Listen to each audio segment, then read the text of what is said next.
حدیث نبوی: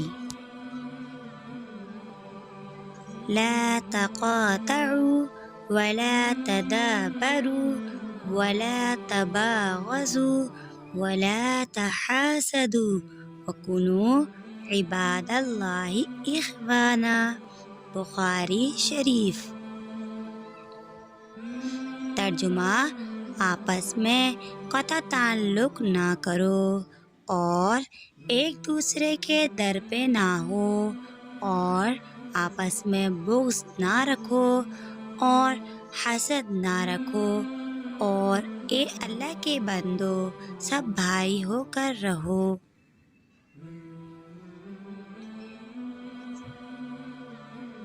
حدیث نبوی: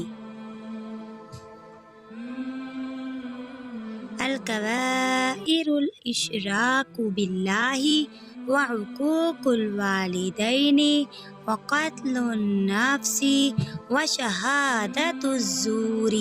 بخاری اور مسلم۔ ترجمہ: کبیرہ گناہ اللہ تعالیٰ کے ساتھ کسی کو شریک ٹھہرانا، اور والدین کی نافرمانی کرنا، اور کسی کو بے گناہ قتل کرنا، اور جھوٹی شہادت دینا۔